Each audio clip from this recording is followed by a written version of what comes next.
What is up, Mets'd Up listeners? Welcome back to episode number 87 of the Mets'd Up Podcast. I'm not doing the intro. We're hopping right into this because the boys, we're hot. We're steaming. Me and James just got finished watching Game 3 of the Mets Cardinals series. And as you know, there was a fucking fight. There was a fight. The Mets and the Cardinals brawled. Granted, no punches were thrown, but it is hot. It is heated, and we're ready to talk about it. James, I know we were talking about it right before we started firing it up here, but ooh, the blood is, I'm shaking. I'm buzzing right now. This was as much of a baseball fight as any baseball fight I can remember in recent memory. Truthfully, like there wasn't exactly a necessary punch being thrown, but there was a throwing, there was a flipping, there was lots of shoving. One of the Cardinals relievers didn't even wait to get out the door in the bottleneck from the bullpen. He jumped over the fence. He jumped over like a 10-foot outfield fence to get to the field as quickly as possible. Let's set the scene here because the Mets have been getting hit all year long. They lead the majors in hit by pitches, and they got hit a couple times again today. And it ended with J.D. Davis in the top of the eighth inning, right? Getting hit by in the ankle by Genesis Cabrera. Yes. I don't remember what pitch it was.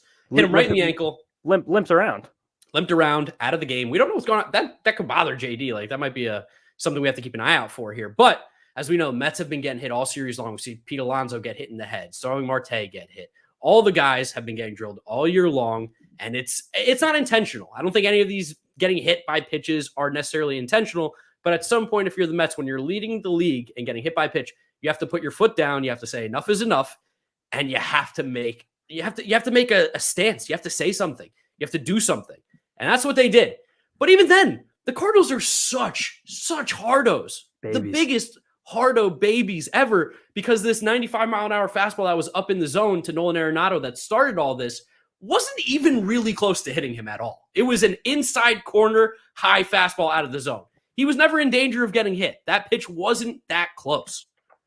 No, for sure, but there was intent behind that pitch. I almost think that Yoan Lopez, the pitcher on the Mets, who seems to now be indoctrinated into the club, Max Scherzer was basically just like had his arm around him in the next inning. Yeah, this guy's high fives in the dugout right after he came in. Everyone was pumped. They're like, "You did your fucking job. You're one of us now." I hope he's good because he's going to be on this team the rest of the year. But that pitch definitely came with intent. And I almost think a part of me that he didn't even execute. Like that pitch was supposed to be behind Nolan Arenado. That pitch was supposed to be right in the middle of his spine. And he just kind of missed his spot as a quadruple A reliever would. And that ignited the whole thing. And then stupid Arenado, the guy, he's screaming, "Come on, do it again. Freaking asshole. I had an argument with one of my friends yesterday about how Arenado's like a secret hardo. And I don't think he's that likable, but everyone sucks him off, especially like the Mets announcers this entire series. And he takes Tomas Nido, who's trying to quell the situation and calm him down, grabs him by his chest protector, and throws him to the ground. That fucking cheap shot coward. And that's kind of actually what started this whole thing. Like, yes, Yoan Lopez came up and in, but if Nolan Arenado didn't just toss Tomas Nido like a rag doll, there is no brawl. It's just a loud talking. Probably gets thrown out again, honestly. Let's be honest. He probably gets brushed back again or, hitting the butt or whatever it is. But if he didn't throw Tomas Nido, this situation is kind of still simmering right now. Maybe a rolling boil. But he threw him to the side and everything just exploded. I mean, like you said, Nolan Arenado is definitely a hardo. And he made a pretty big play for us that we'll talk about later in the series. So the Mets end up winning this one. But it was just... it's so funny to me because the discourse on social media, on Twitter, because of course I have to stir the pot as I do a social media person here, talking about how the Mets have been getting hit all year long, getting hit in the head in this series, and the Cardinals took exception to not even getting hit, just almost getting hit. And like the Cardinals fans are like, well, if you're going to hit him low and hit him in the butt. You're right. They didn't hit him though. He wasn't touched. The ball didn't even graze a hair coming off of his chin. Nothing was done to Nolan Arenado besides a little chin music. And he freaked out like the hardo he is. Great baseball player, but he acted like a big baby here. And I want to say this. That reaction tells me one thing and one thing and only. The Mets are in their fucking heads. That is an I'm in your head move right there. That you didn't even get touched. And you're like, I'm pissed. I'm angry. Well, it's not that the Mets are in their head. It's that they just had to sit down and watch a series where they got kind of thoroughly beat by the Mets. Today's game being excluded yesterday when you guys are listening to this. And this is a team that we saw last year. The Cardinals made mincemeat of the Mets, a very veteran team who has handled the Mets, at least in our heads historically in the past. Last year, they were able to crush them twice, two separate series on bookending the Mets' entire season, basically, of disaster. Whereas the Cardinals sweep, I believe, unless they won one game in that May series, but that's unimportant. And now the Cardinals had to go through a series where they blew a game in a horrific fashion on Monday night. They just got absolutely diced up by one of the best pitchers, like you say, in baseball history on Tuesday, Max Scherzer. And they're going through a game today where they finally have a lead. They actually have a comfortable victory, and they have to just muck it up because they're not really comfortable being the losers very often as the esteemed franchise they'd like to pretend to be. No, it's great that we got the series win off of them, especially because like I don't understand this whole conversation too. Like a lot of Cardinals fans and stuff, because again, I get so much shit on social media from the Cardinals fans for my comments, but they're like, "Oh well, you shouldn't have won game 1 and game 2. You guys got lucky." It's like, well, what happened today in game 3? Because you guys really didn't particularly hit the ball that well. There was a lot of soft contact that ended up dropping. Like if we're going to start nitpicking every single play, we're going to nitpick every single play. And it all led to this. It all led to the fight. That's why everybody's hot. That's why everybody's ready to fight. I'm ready to fight. And I got to say, Buck Showalter, fucking edge, man. The 65-year-old man gives this team so much edge. We saw Scherzer screaming at the dugout. Like, this is what I've been waiting for a Mets team for a few years. We know we've been pretty good and we've had some disappointment, but there wasn't this like confidence. There wasn't like, I don't want to say arrogance, but a cockiness, a confidence, an edge that this team lacked. And it feels like they might have it. And I hope this is kind of what has somehow like woke it up in the Mets being like, we're big dick swinging guys over here now. Something I talked about after that national series early in the season, that I thought that Davey Martinez was hard-to-wing the Mets like on purpose. I thought he was doing his whole situation, throwing at the Mets every single game, multiple times a game, as a bit to rile up an inferior team. And I think that kind of showed us early in the season that this new Mets team just had a collection of guys who maybe aren't exactly unlikable individually, but it seems like they might be unlikable as a whole. And I think that is kind of bound together by Buck Showalter's attitude and relative aggression. And just even to build on that national situation, did you see what Davey Martinez did? I believe it was on Monday night or Tuesday night against the Giants. Oh, with the bunt when they were up a bunch of runs and he was freaking out about that? Yeah, the Giants like scratched across a run in the 8th inning when they were already up 6 to make it a 7-run game. And David Martinez went ballistic, saying they were trying to run up the score. This is just what managers of bad teams will do, like David Martinez, who is an old school guy, a hard though, and a manager of a bad team. And again, it just goes to show that this Mets team now, especially after this actual fight, their second bench clearing incident in less than 1 month, are a team that's going to have a target on their backs the entire season. You know why? It's because they're really good. They're really fucking good. Outside of game 3, the Mets played really good baseball this series. And as much as we'd love to talk about the fight for 25 minutes here, we probably could. There's a lot of different things like Stubby Clapp taking down Pete Alonso. Let's talk about that. That was an impressive move. Pete's a big guy, but what the hell is that? Dude, Stubby Clapp sounds like a 1920s baseball name. It's a fake name. That's not a real person. Stubby Clapp. I'm going to get probably a little vulgar for a second. So if you guys are listening with your kids, maybe earmuffs, but Stubby Clapp is a direct translation for a chode with chlamydia. How is his name real? How can you go around being called Stubby Clapp? Like, that's ridiculous. And that wasn't very impressive. That was like an old school wrestling move. Like, he grabbed Pete and kind of like gator rolled him to the ground. Yeah, he did. He treated him like a gator. And Ronnie had a really good quote about being in baseball fights. He was like, when you get into these fights a few times, which we all know Ron Darling was a bit of a hothead. He had been in these fights a few times. He's like, you're able to identify the 4 or 5 players who are going to be a problem, which is a really funny way to talk about like a large scale brawl. And Stubby Clapp basically beelined it for Pete Alonso coming in from first base on the first base dugout immediately to de-escalate that fight. Pete was going for Nolan. Oh, Pete was ready. Pete was like locked in. He had a straight line. He was making a beeline right to Nolan Arenado. Lindor a lot was in the middle of it too. Yeah. Taijuan Walker and his big body was in the middle of it. Max Scherzer was definitely the first guy over the rail. He was like, Nito. Oh, go. Yeah, Nito, of course. As soon as he got thrown to the ground, he got right back up and he was seeing red. It took Yadier Molina, his like country's hero, to actually calm him down. Probably literally Tomas Nito's actual idol. Probably the person he idolized while growing up playing baseball in Puerto Rico was Yadier Molina. And he was like basically wearing a t-shirt telling him to calm down, please. Yadi's like, if you're going to fight him, you have to fight me. Remember, you have to hit me. Like, it's like, don't make me. Yes, you have to. No. But that gave me some life because the game, like you said, like it wasn't very good on our side. We did score 5 runs, but Carrasco wasn't sharp. We lost that one. And this is the story of game 3, though, the fight. Thank God. And also just shout out to Steven Matz for not pitching a good game and also not being able to stay in this game long enough to actually get the victory against the Mets. I've never been more grateful for the rule. You have to pitch 5 innings to get a win. Yeah, oh God, he really didn't pitch well. That's the frustrating part. The Mets actually hit him pretty well. Truthfully, and also just now to get back into this game, there were so many chances in the first 3 innings where he was just throwing balls down the middle with the men on base, and the Mets just couldn't really get that big hit to make it like 6-0 early, rather than being 6-1 early rather than 4-1. And the Cardinals hung around. They're a good team. Every team in baseball is hard to sweep. The Mets have taught us that this year, just being allergic to sweeps by winning every single series, but not sweeping a single one. And eventually, just like the balls are going to fall in play. Like Carlos Carrasco, he didn't really pitch well, certainly his worst start of the year. But he gave up 7 earned runs on just 3 hard hit balls. Like that's almost hard to do. And Arenado himself actually had a very nice little 2-out blooper, something that I talk about batting average, runs to scoring position being basically a fake stat that's just driven by luck. But Arenado's been like 340, 330 his entire career. So I'm going to give him the credit over the 10-year sample. But I mean, Nido also, there was a sequence where when the Cardinals, I think, only had 4 runs and they were rallying in the 4th, when Carrasco eventually got knocked out, he let the ball go right through the wickets to score what was a go-ahead run then. Carrasco seemed to totally lose concentration after that, which you can't blame him for that, but also a veteran pitcher. Maybe you got to try and pitch through that. Whatever. This wasn't the story of the game. Story of the game was the fight.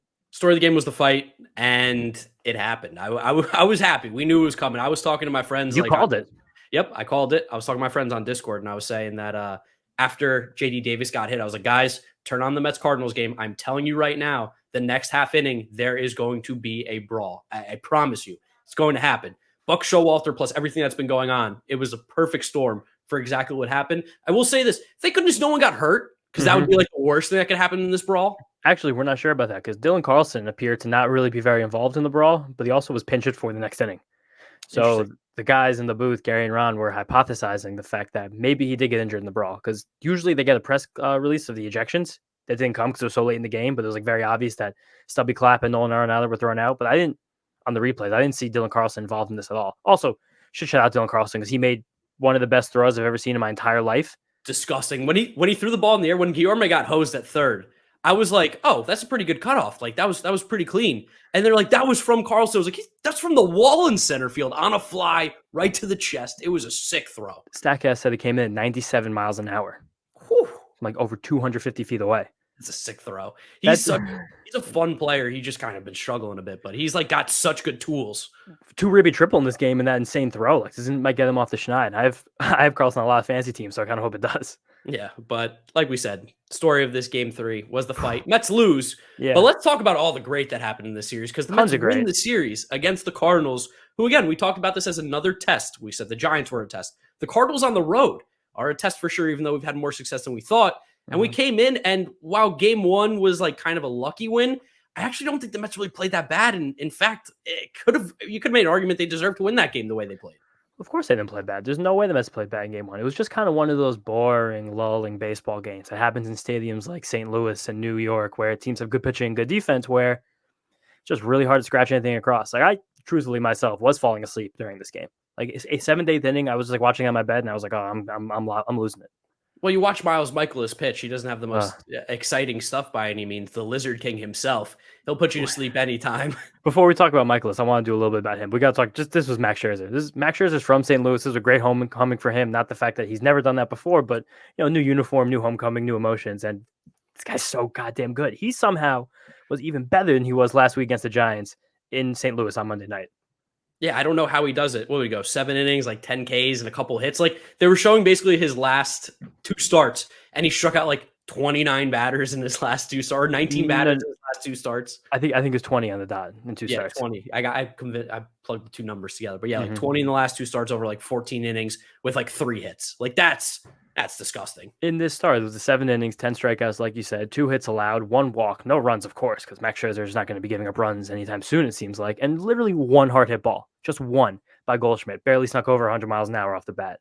Like, ridiculous. His patented slider that we've told Mets fans everywhere that this is the pitch you're going to fall in love with, literally one of the best pitches in baseball. 6 whiffs on 15 swings, which is basically just average for Max Scherzer, but just to see it game in and game out, you're like, that's average? What the hell? It's pretty good average. Good average. He 38% whiffs overall, 35% called and swinging strikes. He's just simply and utterly and completely dominant. And the only shame in this was that he had to leave the game with the Mets still having no runs because, like you said, the Lizard King, Miles Mikolas, was just throwing junk at us. Yeah, tell us about the Lizard King, because I did not know about this until I saw your tweet and heard on the broadcast about Miles Mikolas eating a live lizard. Dude, I was so shocked by this story. Whenever I think of the Lizard King, I think of either Robert California or Jim Morrison from the Doors. But apparently Miles Mikolas, while he was playing in the Arizona Fall League as a prospect in the Padres organization at the time, so this was a very long time ago. This was an Asian stint ago for Miles Mikolas. This is how long ago this happened. He was just hanging out in the bullpen. It seemed like during a game with the guys. And we went to the Fall League this year, and you see the big thing you notice there is that these teams are collections of different players. So you're hanging out with some Padres, some Rangers, some Giants. It's a hodgepodge. Probably some great bro time back there. And apparently someone allegedly dared Mikolas to eat a lizard live. And I'm sure just based on the fact these guys are minor leaguers, there was some kind of monetary incentive to this. Maybe $500, maybe $1,000. I don't know.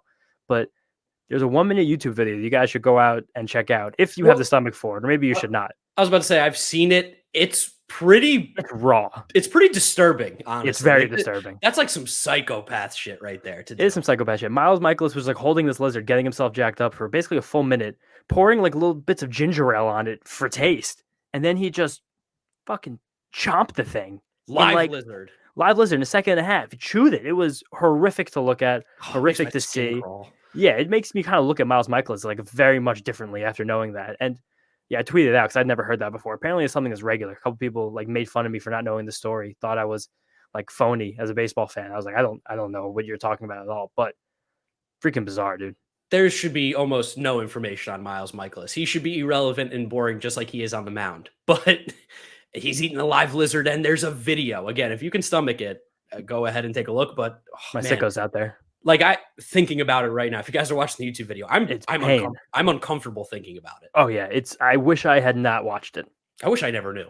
Yeah, same. Me too. The freaking Lizard King, Gary Cohen, one of the best play-by-play guys in sports, pulling that out of his ass like the 4th inning of a 0-0 ball game. That's why he's the best. And like we said, 0-0 ball game.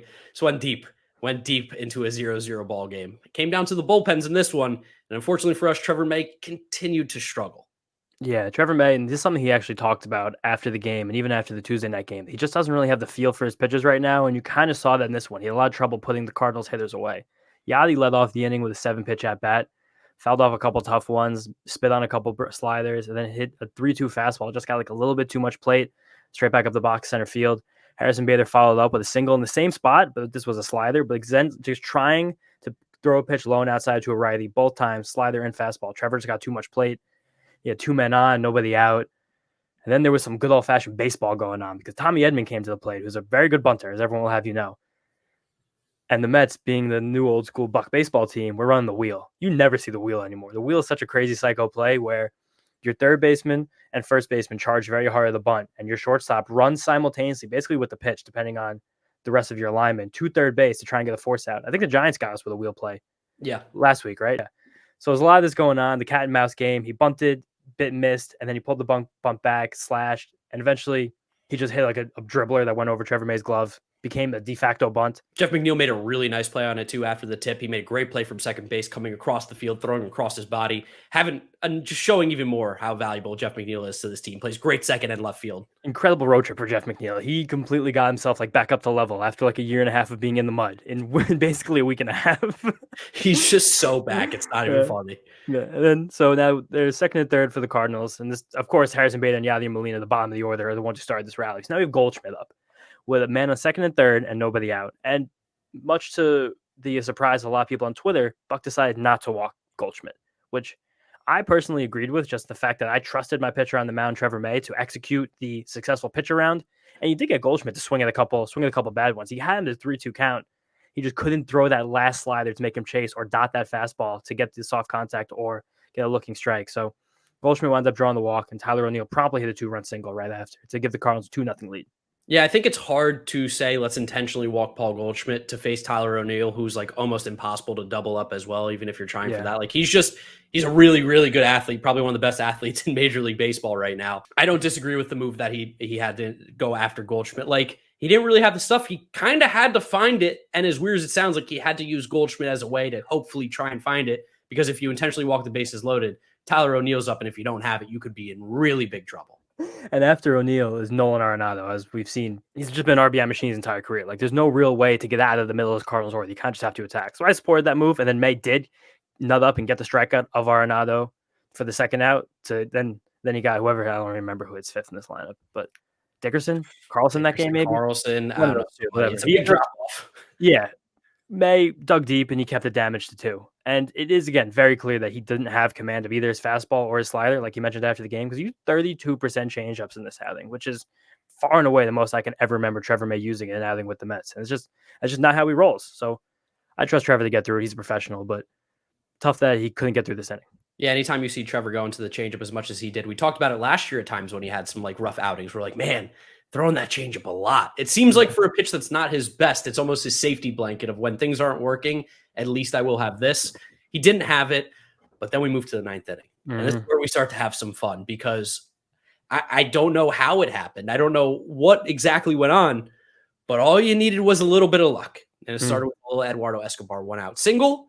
Cano came to the plate, which infuriated me. We don't need to talk about that because it ended up working out. Of course, he had a weak fly ball. So 2 outs, 1 guy on, and Marky Cheerios, Mark Canha comes to the plate and does what Mark Canha does. Mark Canha, staring, talented closer, not top tier closer, but very good closer. Giovanni Gallegos in the face. Worked just one of the most masterful at bats we've seen from a Met this year. Got down 0-2 quickly on 2 sliders, one that fell in for a strike and one that he whiffed at. And then from 0-2, he got 5 more sliders successively from Giovanni Gallegos. He fought off a tough one. He barely missed a hanger. He spit on a low one. One was bounced. And then he had what seemed like, I wouldn't say a routine ground ball, Nolan Arenado, but a routine play for Nolan Arenado. Kind of moving. He was going towards the line. Yeah. I was trying to think my left or right. He charged in coming towards the line, kind of had to make a run on the throw, but this is something you've seen him make 100 out of 100 times because he's one of the best fielding third basemen in the league. 9 straight Gold Gloves. Yeah, but he had a hard time getting the ball out of the glove. He took like 8 steps trying to do that. It seemed like it threw off his rhythm, sailed it completely over Paul Goldschmidt's head. Mark Canha is safe. The game continues on. And I know you want to talk about it. Somehow got ruled as a single, which good for Mark Canha. Give him a single all day, but that's an error. That was an error. That's complete error. And it screwed me for any fantasy baseball players out there for Giovanni Gallegos, because since this play was ruled a single for Mark Canha with Eduardo Escobar coming home on the throwing error, all of the runs that the Mets would score later were now charged to Giovanni Gallegos, even though the inning should have been over right there on the spot, which was kind of ridiculous. But again, glad for Mark Canha. He got his single, get the batting average up, I guess, but that was ridiculous. And then, of course, Jeff McNeil, who's just so friggin' back with the Jeff McNeil double like we see. Absolutely fantastic. Huge part of this inning here was that double. And then we got Dom coming to the plate, who was pinch hitting for Nito, or McCann, Nito? I think it was Nito. One of the catchers. I think it was Nito. And I actually was complaining earlier that he wasn't used as a pinch hitter earlier in the game for Nito. 6th inning. And I was like, no, we have to save this because we're only going to get one shot at this because we only have 2 catchers. So Buck was right. Buck made the right move. Dom comes up, smokes a ball down the first baseline. But because, of course, the Cardinals have great defense, they have Gold Glover, Paul Goldschmidt playing first base, who's playing back, fields it off the base, which is such a hard thing to do as well, is to get it off the base. Makes an incredible play, but Giovanni Gallegos is sleeping, doesn't get over quick enough. Dom dives in the first. Like, it was chaos. It was chaos for sure. Safe. 2-run score. Jeff McNeil scores from second on the ground ball from first. And all of a sudden, this game is looking a whole lot different. Dude, people have not talked about Jeff McNeil's hustle scoring in that ground ball from second base enough. This man started the play on second base, and the ball never got more than 8 feet behind the first base bag, and he scored. Diving in head first, screaming, pumping his fist after the play. God, when this guy's playing baseball, like the way he can play baseball, he's such a joy to have on your team. He's so valuable to this team when he's like this. My goodness. And I know he's been hitting 8th, which I absolutely hate. But boy, oh boy, has he been so good. Get this man some more at-bats, please. Whatever. I want to see Jeff McNeil hitting more. He's an on-base machine right now. And then we got a break because TJ McFarland comes into the game. And SNY and MLB TV, whatever you're watching on, if you're watching the Mets broadcast, cuts back late. And we just see a ball in the air down the right field line. I'm sitting next to my dad because I was home in New Jersey this weekend. And my dad's like, he like smacked me. He gave you like the smack of like, oh my goodness, it's happening. What just happened? Like, I know that dad smack. Yeah, we thought it was a replay. And Gary finally comes back as he sees the feed or whatever he's watching, or he finally gets to be heard. And he's like, it's out of here. Brandon Nimmo with a 2-run home run.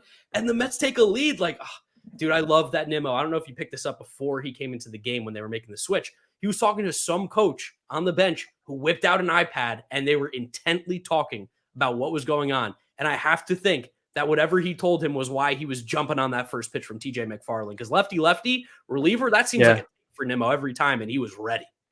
I think it was a hanging slider that he was trying to like kind of drop on the inside corner that just called a little too much play. And we talked briefly last year when Nimmo came back and was swinging more aggressively at first pitches than he ever had in his career. It's just Brandon Nimmo is really blossoming as a baseball player in front of our eyes, and it's an absolute joy to watch. Yeah, writing a contract year just so we can write a big, well, not we, Steve Cohen can write a big fat check. They. Yeah. That's a strong they. Yeah, strong they. But, What a ninth inning, and then Edwin comes in. I don't care that there was a little bit of drama. Shut the door, Edwin. The drama was Tuesday. There was no drama in this one. There was no drama in this one? I think there was like a 1-out walk, but that's not okay. drama. Yeah, that's always scary. But I don't care because the Mets won. Mets win. Great game. Great win. The Mets hit the ball hard. Kinda-ish. Like, it was decent. But you know what? These are games that the Mets lose. These are games that these Mets don't win. The way the Cardinals lost is how the Mets lose to the Cardinals in years past. 100%. Their third baseman makes an error with 1 out against Cano, who's not the fastest guy on the base paths. Like, Nolan Arenado made a fielding throwing error on a fairly routine play. And then Paul Goldschmidt makes a sick play and the pitcher forgets to cover. The fundamentals, they were not there for the Cardinals in the first game. No, they were not. But also, let's give credit to the Mets. The Cardinals as a team only had 3 hard hit balls the entire game. Like, besides that tiny little mini rally off of Trevor May, they didn't even get close to scoring a run the rest of this game. And the Mets, they didn't really hit the crap out of the ball. No player had more than 1 hard hit ball. They only had 7 as a team. But this is a game that you could kind of beat a team when you just make less mistakes than them. This is something we've been trying to beat home over and over again as this Mets season is moving on. This Mets team is making significantly less mistakes than teams from the past. Definitely. And everyone was riding high. Everyone was feeling good. And then we got the weirdest deGrom injury news ever. It was like news that wasn't news. They're like, hey, he's good. He's not going to throw yet, but he's going to start what was the word? Weight loading, I believe they called it. Loading and strengthening the shoulder. Yeah, whatever that means. I have no clue what loading and strengthening the shoulder is. But everyone on Mets Twitter took this as if... Well, there's some isometric work. I'm sure some bands, nothing with a ball, but a lot of stretching and some light calisthenics workouts. Yeah, Mets Twitter took this as if Jacob deGrom was pitching the next day. I was a little bit perturbed by how excited people were about an update that said Jacob deGrom wasn't throwing still.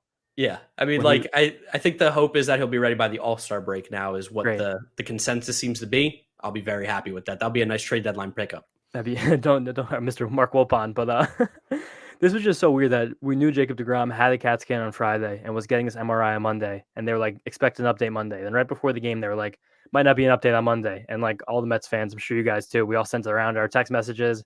Our dads were like, fuck, this is really bad. Here we go again. And after this insane game where the Mets score 5 unearned runs, and it should have been unearned runs in the 9th inning to win a game against the freaking hated Cardinals, Anthony DeComo at 11 p.m. is like, hey, going to be an Jacob update tonight. Wait for it. I was like, what?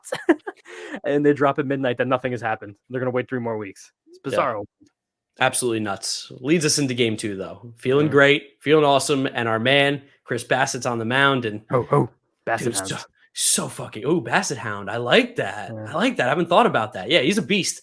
Oh, that's got to be his thing now. People got to be woofing when Chris Bassitt is on the mound. Yeah, let the dogs loose. I like that. That was clever, James. You take over the Bassitt section here since you have that thing. Yeah, let's go. I wrote that in the notes this morning. I'm ready for Chris Bassitt. And it's just like, we talked about him being the new Stroman this year, and we see how bad Marcus Stroman has been for the Chicago Cubs. He really looks like, he might be kind of better than Stroman. He's just steady, man. He's steady Eddie. We called him oatmeal. That might have been a little bit too modest for Chris Bassitt. I mean, French toast, maybe pancakes, like something you like more than oatmeal that has a similar amount of like very stable nutritional value. But my guy for I think his 3rd straight start to start the season through 6 innings. This time, no earned runs, 2 hits, 3 walks, 6 strikeouts. And we've talked a lot about Chris Bassitt mixing up his repertoire. He threw 5 different pitches at least 12% of the time in this game. Just going absolutely crazy. And he almost has 4th different primary pitch in as many starts this season. So I was wrong before. He's had 4 starts, not 3. I don't know. I'm all over the place. We had a fight. We had a freaking fight. We had a fight. We're riding high. But he threw 1 less slider than sinkers on Tuesday night against the Cardinals. And if that would have been swapped, 1 more slider than sinkers, he would have had a different primary pitch in all 4 of his starts because he's already used a sinker, a cutter, and a 4-seam fastball as his 3 primary pitches. So I love this guy so much. He's such a pitcher, man. He does all these tiny little things right. He's throwback. I love watching Chris Bassitt work every 5th day. Yeah, and he had stuff to say after the game, too, about the baseballs, about how much he hates them, and that's a different baseball every pitch, every inning. It's the absolute worst. People were like, dude, Tim Healy did this classic Tim Healy thing of taking quotes out of context to make it fit some other narrative that he know will get more clicks, which was that Chris Bassitt was complaining about like sticky stuff, which was definitely not the case. He was just saying like they feel different. The weight's different. The way they move's different. Everything about these baseballs is different inning to inning. Pretty friggin' well considering that. That could have been another thing that tied into this fight as well, because Miles Mikolas threw some shade back at Chris Bassitt today before the game, saying that our guys are fine with it over here. Like, you got to pitch or something like that. Maybe you're relying on the stuff. Someone, I don't know if a writer said that or if Mikolas said that. No, Mikolas did say that. And also Miles Mikolas, how about you shut your mouth? You guys lost the series 2-1. So yeah, you guys really can pitch well enough to lose 2 out of 3 to the New York Mets, baby. Let's go. And you crushed a lizard skull with your teeth. So you really don't have any right to say anything at all. You might wear people's skin. I'm just going to say, I'm going to throw that out there. You think you have a moral high ground? You killed a living lizard with your mouth. You poured ginger ale on it. Where's Pete at? They freak out after everything. They're at NBA games. How are they not hunting down Miles Mikolas? They have too many resources dealing with Glenn Taylor and the Minnesota Timberwolves right now for their bad chicken practices that they can't. This is next week for Peter once the Timberwolves are eliminated.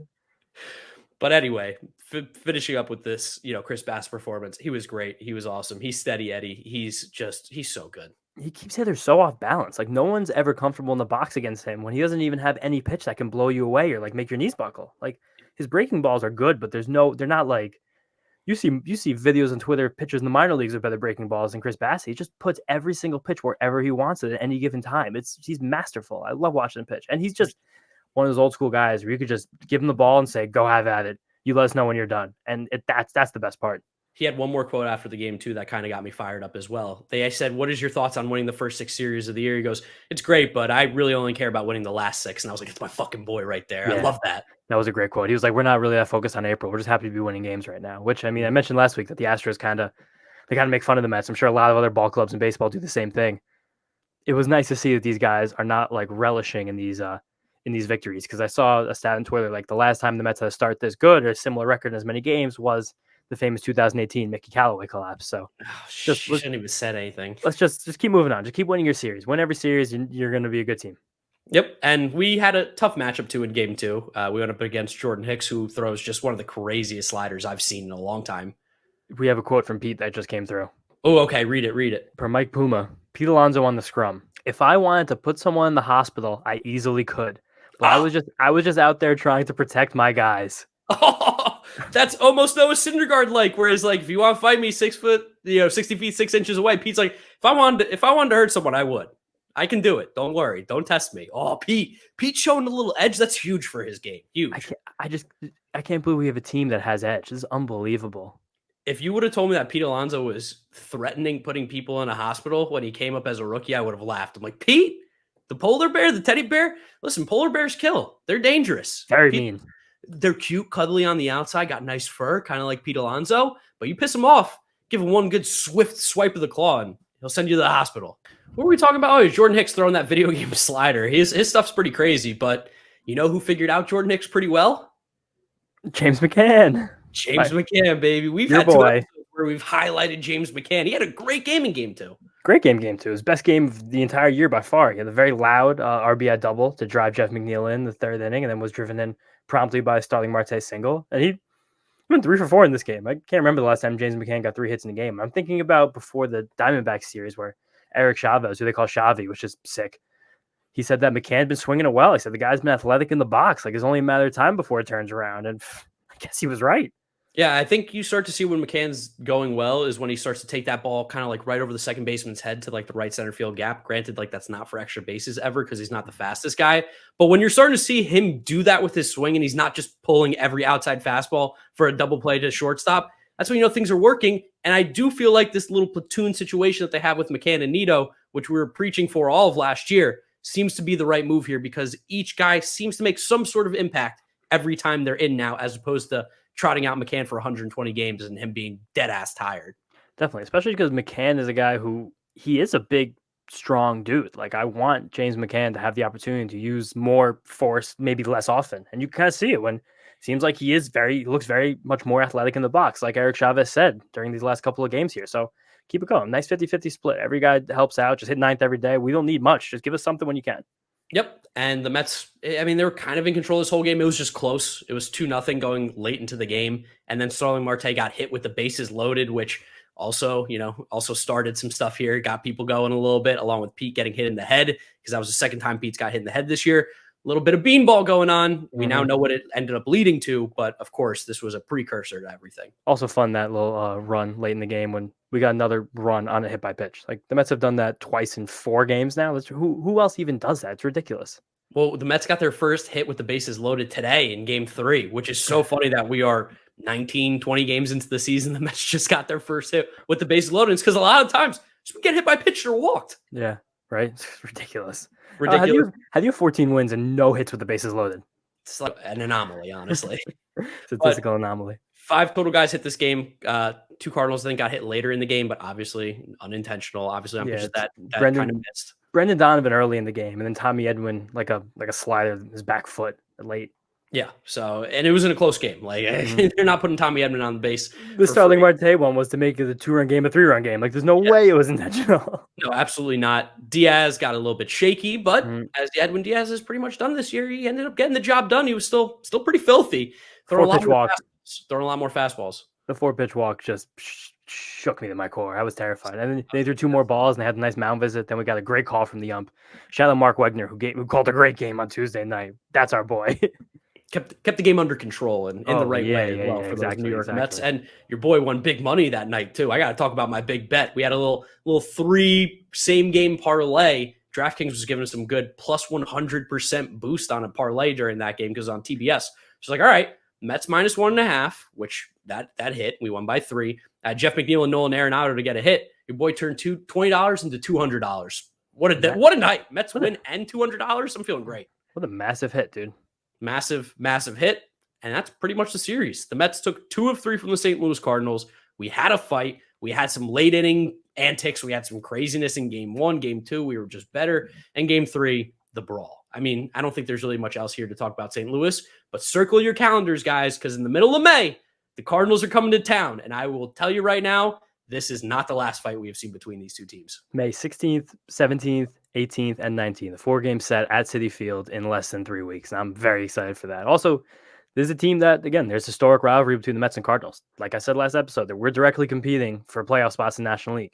And there's a reasonable chance in the next few years when baseball realigns that we are once again paired up with this team in division. And it seems like there's a couple players in each of these teams who are going to be around for a little while. So I'm happy that we could have a reborn baseball rivalry. Yeah, be nice. Definitely circle, mark your calendars for May 16th, 17th, 18th, and the 19th, or whatever the 4 days are. It is going to be fun baseball. Now, something we want to do on the podcast a little bit more is get a mailbag going. We've done it before, but we want to do it a little bit more moving forward. So we asked you guys on Twitter, make sure you're following us at Mets'd Up. Mailbag time. Send us your questions about the Mets. We'll answer them on the next episode of the podcast. And we're just going to kind of run through a bunch of these and give you guys our quick thoughts and opinions. First one coming in from Javier Lorenzo. He says, hey, greetings from Costa Rica. Shout out Costa Rica. Shout out Costa Rica. When Jake comes back, let's say everyone in the rotation is pitching great. Who is the odd man out, or do we go with a 6-man rotation to cover for Jake and Max? Do we use the odd man out as a long relief guy for Jake, or a 6-man and with Peterson in relief? So I'll defer to you first, James. I have my answer. I'd love to hear what you have to say. I think a big thing is one, just like Jake actually coming back. Like he still has another MRI in 3 weeks. That's going to determine whether he's throwing or not, and whether he actually can come back by, let's say, like the first week of July, if he's cleared the second week of May. So that's one other thing. The other thing is all the other pitchers, if Jake does come back healthy, also still being healthy by that point, because it's baseball and pitchers get hurt pitchers get hurt every single day in this league, and there's no telling when's going to happen next or who's going to happen to. But in the utopian world that Javier described, I do think there's a very high likelihood that we see Jacob deGrom brought on in something like the Michael Kopech role that we saw the White Sox do last year, with Kopech kind of still learning how to be a starter again while also coming off Tommy John surgery. I know that neither of those things are true for Jake, but as flimsy as his right shoulder, right elbow have proven to be over the last 2 years, with him throwing this insane intensity over all these innings and pitches, like I do think there could be some value in him pitching for shorter stints of time with that same intensity, rather than pitching with like 80% of his intensity and still being a traditional starter, especially because it really benefits Jacob deGrom to be healthy for as much of this year as possible, with him opting out of his contract before next season starts. So I do think there's a chance that we see Jacob deGrom deployed in a bit more of a unique way if and when he comes back. See, I think it's going to be the opposite. I think he's going to come back and he's just going to be ready to go. Like whenever he eventually does come back this year, as long as he does knock on some wood there, I think he's just kind of going to go right back into it. Maybe not these 7-8 inning appearances, but I think you're not going to see him pitch like less than 5 unless there is something going like catastrophically wrong in the game. So let's just say he's healthy. You have Scherzer, you have Bassitt, you have Tyler McGill. He's staying in the rotation. McGill's not going anywhere. You got 4 locked in right there. And Carrasco. Carrasco. So Carrasco, Taijuan, David Peterson are fighting for that spot. I think you have to give it to Carrasco right now. Health, performance, everything. And then Walker and Peterson can kind of backpack off each other. You also have to remember that later in the year, we have a couple double headers coming up too. So having this rotational depth later in the year will be huge because we still do have to make up those first 2 weeks of the season that we missed because of the lockout. So I think the easy, obvious choice right now, if deGrom and everyone else is healthy and pitching great, it would be deGrom, Scherzer, Bassitt, McGill, Carrasco. And I mean, Taijuan and David Peterson out of the pen as like longer relief guys really wouldn't be the worst case scenario by any means. That'd be a pretty beefy rotation we're looking at.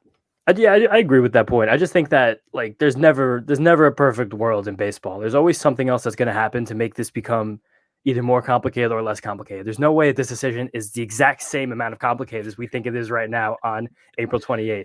That'd be sick. Yeah, it'd be amazing. We it'd project be so everything. Sick. Yeah, if this was our issue right now, oh my God, we have 7 starting pitchers. What do we do? 7.5 almost. But I do still think there is a world just because another Jacob deGrom injury would just be so bad for him and his brand as he's going into, again, a contract negotiation with not only the Mets, but possibly with other teams in Major League Baseball. He just can't get injured again this season and expect to make anything close to the amount of money that he's earned or he's potentially due. So I do think there is some space to be creative. Also, just because we saw Max Scherzer's arm go dead as a doornail last year by the time October rolled around. And it sucked to watch because a guy like Max Scherzer, who we're so used to being so dominant and so competitive, he was rendered at like 60% of his capabilities by the time the NLCS came around. He's the kind of guy who maybe if he throws a few less innings down the stretch, it's really helpful. Tyler McGill, he had a big jump in innings last year. We don't know what happened at the alternate site for the Mets, but he threw about 120 last year, so he's probably due for anywhere from 150 to 175 by the time this year ends. He's another guy who you might just get a 6-man rotation going or use Jacob deGrom and David Peterson, Taijuan Walker as like these 3-4 inning weapons late in the year.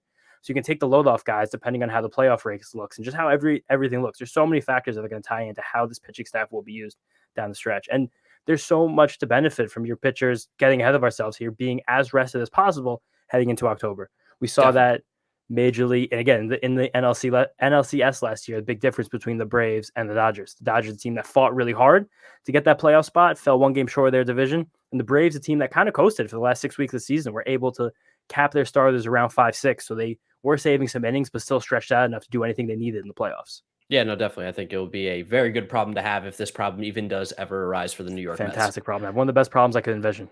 Let's talk about the offensive side of baseball. This one comes from Brandon. Does Robinson Cano have any chance of being successful this season? If the obvious is true, what does a realistic phase out look like for him? Are there any chances of other bench players getting traded? And if so, to who? Sorry for the 50-part question. So I think we'll talk mostly about the Robinson Cano stuff here. It's going to be really tough for the current Robinson Cano that we are seeing play right now for the New York Mets be successful. He's just not hitting the ball hard. He's not running well. He doesn't have the same range he once had. He's hitting the ball a little bit hard. He's hitting the ball kind of hard, if nothing else. He's hit the ball hard like twice this year. Like hit the ball hard twice in how many at-bats has he had? So the consistency of him being able to hit the ball hard, plus the combination of he's got no legs left, he makes this team a whole lot less athletic, which is something that it seemed like they made a very conscious effort to try to improve upon this season. To me, it doesn't make any sense to keep playing him nearly as much as they have.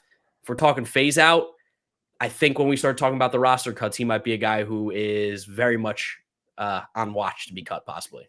Yeah, and asking about what it could look like, I do think that it'll just be like very unceremonious. Like you'll just wake up one day and Robinson Cano will no longer be a professional baseball player for the New York Mets. And again, whether it's something that he at some point looks around and is like, I really just can't snuff it anymore. I mean, there's no way he's going to turn down, I think it's $48 million over the next 2 seasons. I don't know any God-fearing man that would, but it's a very peculiar situation because he's a guy like you're running the risk now of like Lennesy tarnishing status.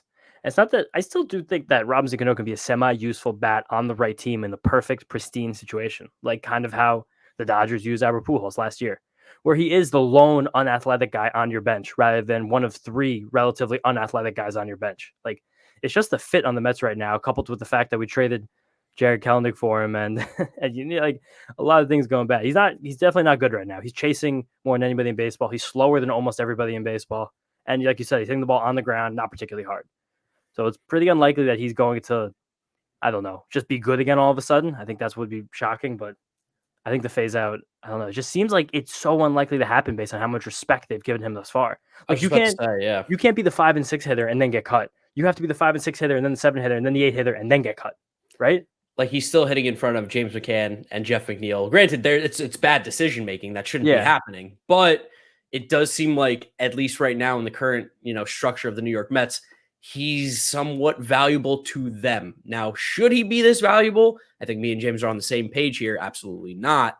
But that's what the outlook is right now. And I do think that, along with the $20 million price tag that you're going to have to pay him for the next couple of years here still, I think they like his presence in the clubhouse too. Like even when Pete had that like rough day, got hit in the head or whatever, or he got taken out for defense the other day for Dom, he was kind of like talking to him and like keeping him calm and almost like just keeping him loose, being like, hey man, listen, like we don't know what they're talking about, but he's almost like having another coach out there for these players because he's a little bit of like a bridge between probably Buck and these guys in a way, just age-wise, but that's not enough to be keeping a guy on a roster that desperately needs to get a little bit more or a little more value out of a spot that's right now getting none. Especially when we're going to be at the point next week where the Mets basically have to cut one of their bench players to keep a 4-man bench, and they're going to want to carry at minimum 13 pitchers now that you are allowed to carry a 14th pitcher, something that came down from Major League Baseball on, I think that was Tuesday. They announced that. Something, yeah. So a lot of their teams in baseball will mostly have probably 3-man benches and 14 pitchers. The Mets will do a 4-man bench and 13 pitchers. But if you have a 4-man bench and 3 of those bench players in a given night are J.D. Davis, who can play third base a little bit, Dom Smith, who can only play first, and Robinson Cano, who can play second base a little bit, and a backup catcher, that's a weak bench. That's a bench that puts you at disadvantage against most other teams in National League and all of baseball. It's hard. It's going to be very hard for the Mets to get away with that and not see it impact them on a nightly basis. Yeah, and I think this ties in nicely with another question we got from a viewer, Christina at Worsted Rex 2. Who do you guys think is likely to be cut when the teams have to lower their rosters to 26, which I think is the conversation here. I mean, looking at options, because you want to find guys that have options that can go down.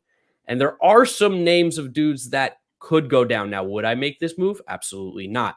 You're not sending down Jeff McNeil. You're not sending down Pete Alonso. They have options, not happening. On the bench right now, JD has 2. Luis Guillorme has 1. Dom Smith has 2.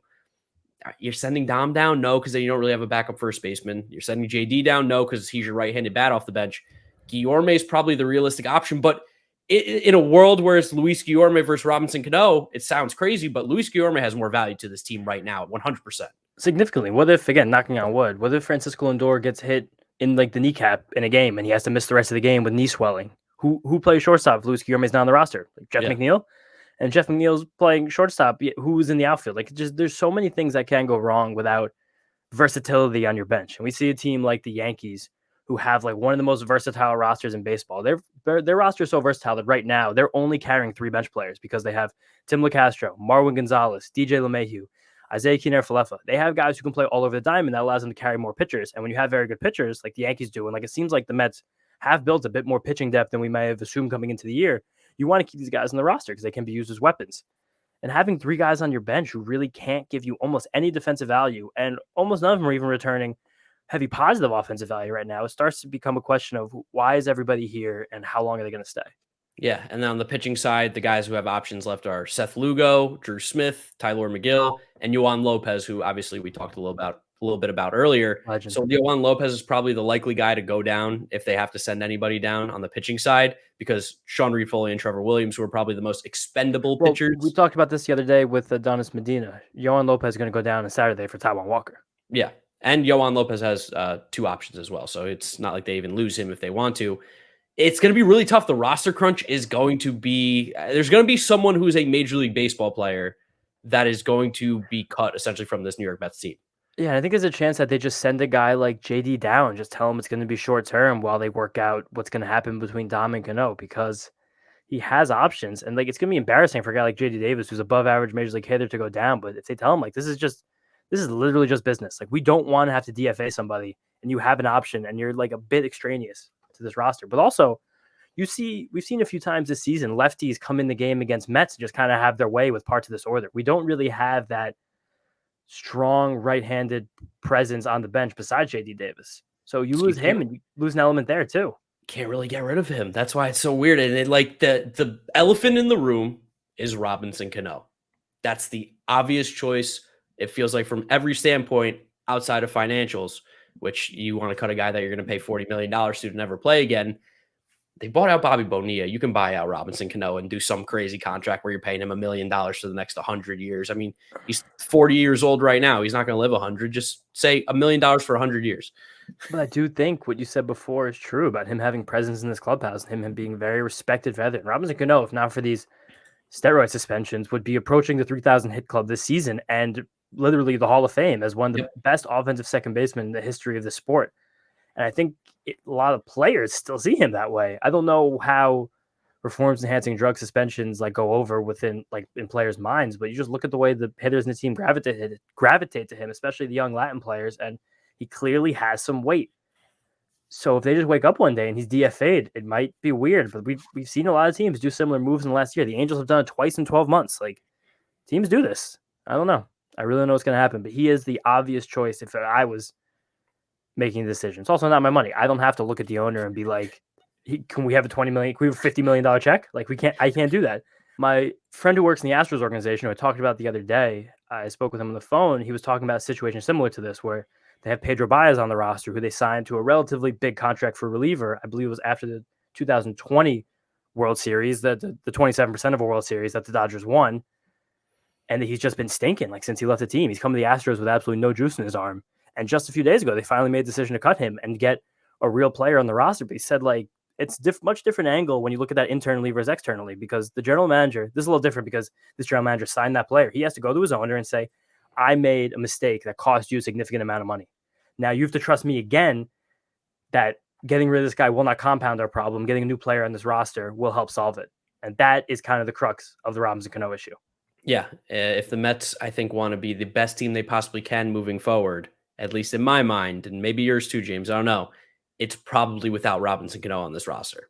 Probably. And that's not saying that no team would scoop him up. I do think a team would actually find a way to scoop Robinson Cano up. He's free. The Reds will scoop him up and he'll play second base and they'll put Jonathan India shortstop or whatever. They'll do some crazy shit. You know who'll probably scoop him up? Honestly, it will be the Dodgers, and they will use him to replace the Hanser Alberto backup Gavin Lux as a actually, no, never mind. Hanser Alberto faces the lefties. Never mind. Yeah. Oh, there's a lot of teams that could probably just use a left-handed bat with some power. Or maybe a lot of teams think he's cooked and he doesn't get picked up. I saw someone in my mentions on Twitter a couple of days ago was like, we can't cut Robbie. Go to the Bronx and hit 300. Oh, my God. Yeah, that was insane. You just can't think like that. You can't think like that. First of all, just I don't care about batting average in the slightest. And second of all, like, there's no way Robinson Cano is going to put on a different jersey and like all of a sudden have new powers. Like, we've watched him play for a few weeks now. He's just not athletic. He's not lifting the ball and he's not hitting it particularly hard on a regular basis. Like, it's hard to reason with the fact that he's going to get significantly better here. All the things that happen with old players when they start to actually be old, the things that go immediately is what has happened to Robinson Cano. Like, he didn't play for a year. He didn't play for a whole year. And like, can't really blame the guy. And when he was playing, and we saw him at his healthiest, we know he was getting a little bit of help. So we don't actually know how long Robinson Cano has probably been feeling like this old man that we currently see on the field right now. It's, man, I will say this. Thank goodness it's not my money. Thank goodness it's not your money. And thank goodness we don't actually have to make this decision, because I can imagine Billy Epler right now is just going, I can't believe I'm stuck in this situation right now. Like, I gotta go Steve Cohen, even though he didn't make the trade. It's, hey, Steve, 40 mil or keep Robinson Cano on the team and we are worse. It's tough. It also seems like teams just know how to beat Robinson Cano this year. Like, he's chasing everything. He's in the first percentile in all of baseball in chase rate. That means he's swinging at pitches outside the strike zone at a rate higher than almost every other player in the entire league. And a big part of that is the fact that he's getting a very, very steady dose of breaking balls. In Robinson Cano's entire career, the most breaking balls he's ever faced percentage-wise in the season is 26.4%, and that was 2017 with the Mariners. So far this season, Robinson Cano's facing over 33% breaking balls and 51% fastballs, down from usually being a guy who sees more than 60% fastballs for the course of his career. And on those breaking balls, he's whiffing 38% of the time, and his cumulative launch angle on every breaking ball has been put in play. It's only 9, so it's like a meaningless sample. It's a stupid stat, but I think it's just funny to mention it from watching these games. It's -10. The 9 breaking balls that he's put in play, they've all been pounded directly into the ground. Yeah, the thing I will say too is like Cano's bat speed definitely isn't there, so it feels like he's probably cheating the fastball, which is why anytime it's relatively close to the zone, he's like, I'm going to swing because if it's a fastball, I got to hit it. Can't let those go. Yeah, and they just swing and missing at the breaking balls. It's just not good right now. And he might get somewhat better because he is still Like there's something in his bones that makes him good at baseball, but I don't know, man. It'd be shocking. It was a fun bit early in the year, but he's just not hitting it hard. Eric Briggs coming to us asking, what's our favorite pitching metric to judge a player on? I'll let James go first since he's the pitching guru. I'm not a pitching guru. I'm a pitching guy. Don't call me a guru yet. I shouldn't say guru. More. I'm the pitching whisperer. Yeah, like you can give me that right now because that's kind of more of like a weird novelty title. Guru is like you need way more knowledge to be a guru. I'm not a guru. But my favorite thing to look at with pitchers is, I mean, it's gonna sound kind of weird, like real like new school backwards baseball, but like I just like seeing velocity. I like seeing the way guys' pitches move. Like Baseball Savant has really cool tables. If you scroll down a pitcher's page where it will list every single one of their pitches along with their horizontal and vertical movement, and it'll highlight red or blue based on how far above league average that pitch moves, both horizontally and vertically. I love looking at that. And then with that, strikeout rate, whiff rate, and then things like swing strike rate, which is whiff rate, but overall your pitch instead of all your swings, how often a hitter swings through it. And then past that, just like when you really get down to the nitty gritty, like how many pitches a guy throws when he doesn't excel in any of those other areas. Like that's how a guy like Chris Bassitt kind of slips through the cracks of the average baseball fan because he doesn't have high velocity. He doesn't really have any pitches that have really crazy specs. He's not getting tons of strikeouts or whiffs, but you look at the guy's repertoire, it's like 6-7 pitches deep, 5 that he uses on a regular basis. That's an impressive profile. So it might be a little nuanced. There's no real answer to that question, but I like pitch movement and swings and misses. Yeah, for me, I'm going to go with the K rate. Love K rate, love walk rate. I love those two stats. It just, if you can strike out a lot of batters and you don't walk a lot of guys, you're probably with that K- walk rate. K- walk rate is an incredibly valuable stat to look at for pitchers. I totally forgot it. Fangraphs makes it nice and neat in like their third table they show on a player's page. And that over time has proven to be one of the most meaningful stats with spotting pitching breakouts and just identifying who the best pitchers in the league are. You strike out guys, you don't walk guys. That's pretty good recipe. You get swings and misses and don't put guys on base for free. And I'll be boring too. I still care about ERA, even though I know FIP's technically a better stat. FIP I look at as well, but FIP's okay. I don't think FIP is like the be all and end all of things. Like I think Sierra is probably better than FIP and XFIP. And ERA is like when you're looking at like a full season's worth of stats, like if you're looking at last year, the year before, I do think ERA has some value, especially when you like understand the context of it. Like when you see a guy like Aaron Nola who has like a ridiculous ERA, but his FIP and his XFIP are significantly lower than that. You know that the Phillies defense is awful, so that's going to make his FIP significantly lower than his ERA. And Aaron Nola plays in a park that allows a lot of home runs, and his repertoire is susceptible to home runs. So that's going to make his XFIP lower because XFIP takes your FIP, but it gives you a league average home run rate. And that you shouldn't really be using a league average home run rate for all guys because some guys have reasons they have higher or lower home run rates. Like that's a skill. Like launch angle suppression, like manipulating a hitter's launch angle is a skill. Keeping the ball in the yard is a skill.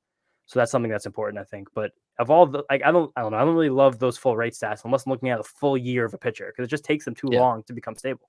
I also love a good whip. I love a good whip because it's a solid stat. Because walks, hits per innings pitched. Hey, you have an under one whip. I promise you're a good pitcher. You are doing something right. The guy who invented whip like 50-ish years ago, that's just a great move. What a hit beast. The nail on the head. Hit the absolute nail on the Crushed head. It. So I think that's a good place to end our mailbag. We'll be doing that, I think, like every midweek episode now. It's fun. Get some interaction with the fans, as we always like to do. Now let's go ahead and preview the Philadelphia Phillies series, where we've got, 3 games going up against Philly? Friday, Saturday, Sunday, all night games. I would have liked a little day game sprinkled in there, but we got Sunday night baseball as well. So not getting Gary, Keith, and Ron, but the boys will be at the park, so we'll be on. Yeah, there'll be at least one messed up representative at the park every game this series, actually. Yes. So if you guys see us again, say what's up. We'll have some stickers for you to give out. Oh yeah, stickers and just some good jolly laughs. There's also such a massive break from the first home series of the year where every game was a day game. It's just like the night. I love a good day game though. I really do. Like this Saturday game should have been a 1:00 game. Should have locked it in at 1:00, 7:00. Maybe they got a Fox game. It is the Fox game. I'm looking at it right now. Yes, that's it is. FS1. It is. Yeah, we got locked in. Mets are the hot ticket now, dude. Can you blame them? I mean, look at how this team's been playing. We should be the hot ticket, especially if we're starting brawls. That's good TV. Why don't you run us through the pitching matchups here, James? What are we looking at? All right, Friday night, we have what I think is the marquee match of this whole series. Tyler McGill versus Aaron Nola. We know what Aaron Nola does to the Mets, especially in Citi Field, and we saw what Tyler McGill did to the Phillies last time out. That's going to be a fascinating one. Saturday, we have the softest matchup in this series, but very important for the Mets because it's the return of Taijuan Walker, coming back from the IL after the shoulder bursitis, and his only other start of the year was also against the Phillies, which is kind of funny. He also looked good in that.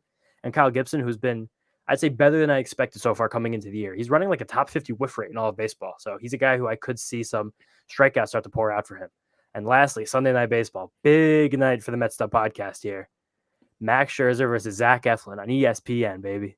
It's going to be a fun one. That's going to be fun to see Scherzer, night game, Sunday Night Baseball, going up against the Phillies. That should be some fun. Mm-hmm. I think I feel good. The way the Mets team's playing again, we should be winning. We should be beating teams that we're better than, and we are better than the Phillies, I think, right now. Harper is still on the mend a little bit, right? He's just DHing right now, I think. Yeah, Harper has only been DHing for a little bit over a week, and he's going to DH for this, or they said another full entire week until May 3rd. He has a barking elbow, which has to be terrifying for the Phillies, who kind of built this entire hodgepodge of a team around the fact that they would have one elite outfield defender in Bryce Harper and Wright kind of holding it up. And now they have Odubel Herrera flanked by Nick Castellanos and Kyle Schwarber out there. Put a ball in the air at Citi Field, it might be dropping. Yeah, they did call up Roman Quinn the other day after they sent down Bryce Stott. They have Roman Quinn again? Yeah. He was on the Marlins to start the year. How'd he get back in Philly? You don't stray too far from homeland, baby. Oh, my God. Roman Quinn. Oh, yeah. Roman Quinn back. Roman Quinn is back. It's crazy that he somehow found his way back to Philly. I mean, they need a defensive outfielder, and Bryson Stott was 4 for 30 in the major leagues with 1 extra base hit. So, I mean, Bryson Stott will still be a good player, but he's not in the team this time around because kind of Alec Boehm took that third base spot back from him. He now makes routine plays most of the time, which is a big deal, and hits the ball hard consistently.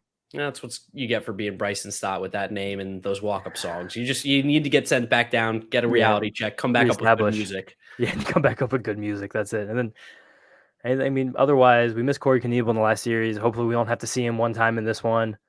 We didn't see Zach Eflin either. Zach Eflin's just a good, sturdy, solid, good pitcher. I don't know. It's be a good series, but a theme early on in the Mets season. We seem to have a pitching advantage in most of the games. Aaron Nola is better than Tyler McGill.